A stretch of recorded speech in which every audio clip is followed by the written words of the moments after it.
Welcome back. You're still watching Network Africa on Channels Television. Now, you will recall that the President of the Federal Republic of Nigeria was in Ghana for a one-day working visit. Several issues were discussed, ranging from security to trade. As regards the latter, we have clearly begun to see the fruit of that visit, as Nigerian traders interested in operating in Ghana will no longer be required to raise a minimum capital of $300,000.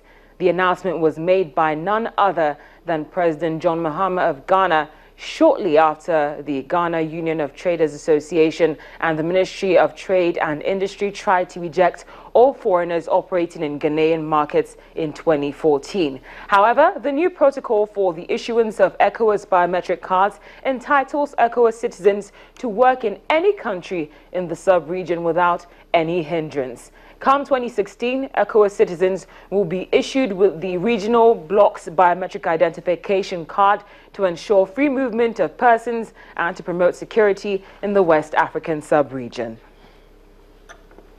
Now to East Africa, President Kenyatta of Kenya and his security personnel remain on high alert and are ready to counter any threat to the security of the East African nation. As a result, we have confirmed that 3 men have been arrested at a shopping mall in the capital with a suspected explosive device which has since been detonated in a controlled explosion.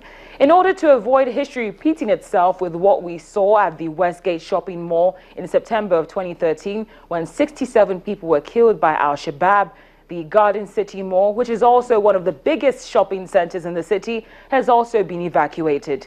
Eyewitness accounts suggest that one of the men refused to be searched by security guards and was overpowered in a scuffle, and about 500 grams of explosives were found on the suspect.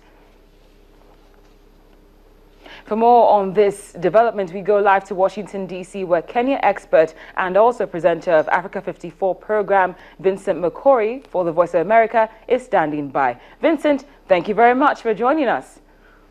You're most welcome. Now, what are your sources on ground telling you about any progress made on this after the arrest that we saw yesterday?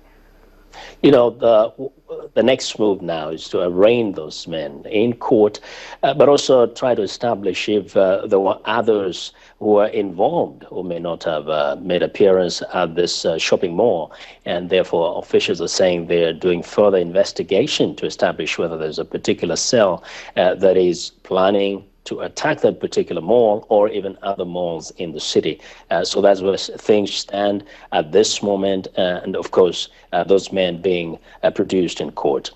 Now, how are Kenyans responding to the news of these arrests? Has it boosted the confidence in the government? Indeed. You know, that is what they want to see. When you go to all Kenyan malls, and I was at the Garden City Mall when I visited Kenya a few weeks ago, there is a very, very stringent security checks. Kenyans want to see such results. They don't want anything to slip through. And so they're excited that this kind of possible attack was prevented. They want to hear more of this. It's so disturbing that the men who are arrested are not foreigners. They are Kenyans. And this is something I mentioned some time back on your program, that Al-Shabaab has infiltrated the country, is no longer using foreign attackers. It's actually recruiting men in the country. And that is of concern. That is really a cause for concern. Is the government saying anything about what happened yesterday or about the fact that these men are actually Kenyans?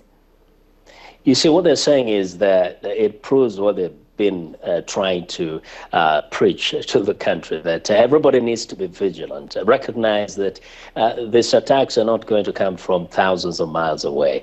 They're going to be executed by men who live in the neighborhood, and therefore the need, the necessity to collect very reliable intelligence. They want community leaders, they want clerics to be very, very vigilant and report any cases or suspicious cases of men or young men who may have been recruited or could be planning to launch such attacks. And you just have to know that Kenya has become a land of mega malls across the country. And if Al-Shabaab is targeting such malls, there is a need to kind of even increase that ability to collect intelligence and use it effectively, and also beef up security and checks at all the entrances to malls and big shopping areas.